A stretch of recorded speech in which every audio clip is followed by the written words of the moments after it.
Pagkatapos ng video na to, makakalimutan mo lahat ng sasabihin ko. Pero nais kong itanong sa'yo, ano ba talaga ang gusto mo? Hindi na kasi natin alam kung anong gusto natin. Kasi program na tayo. Genetically program tayong lahat, kaya tayo kamukha ng mga kamag-anak natin. Pero program din tayo ng ating kapaligiran. Kapag ang anak mo, dinala mo sa States at doon siya lumaki, malamang slang mag-English at barok mag-Tagalog yan. Kaya madalas, ang mahirap na magulang ay naipapasa din sa anak ang mahirap ding pag-iisip. Or program ka na maging mahirap. At kung minsan lang naman ay napupuno na ang salok at gusto natin tumiwalag sa mundong tinatatayuan natin. At gusto natin ng pagbabago. Umaalis tayo ng bansa kaya maraming OFW katulad ko.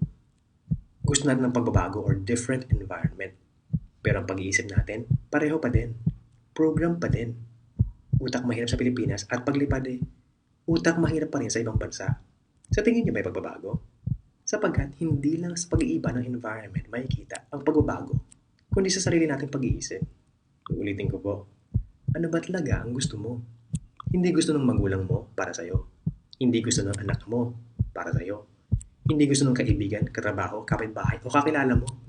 Hindi gusto ng pastor, pare, guro o girlfriend o kaya maraming mga galit dito. Mga Mr. Mrs. Pakitakpan mo na mga tenga nyo. Hindi rin ang gusto ng asawa mo para sa'yo. Unless nagkapareho kayo ng gusto. Gawin mo kung ano ang nasa puso mo. Hindi ang dinidikta ng ibang tao para sa'yo. Heto ang big idea na ibig kong ipamahagi sa inyo. Gawin mo kung ano ang gusto mo para sa'yo. Sapagkat maikli lang ang panahon natin dito sa mundong ibabaw. At ang katotohanan ay nahahati lang sa dalawa ang gawain mo araw-araw. Gawaing hindi naman importante at gawaing may halaga. At mahalagang gawain lang ang nagbibigay kabuluhan at saya. Sa gawaing hindi importante ay sinasayang mo lang ang oras mo at ng iba.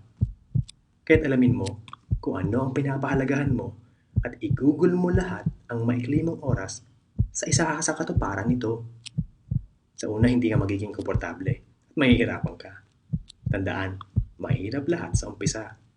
Pero kapag magawa mo ito ng tunay, malalaman mo kung ano ba talaga ang gusto mo.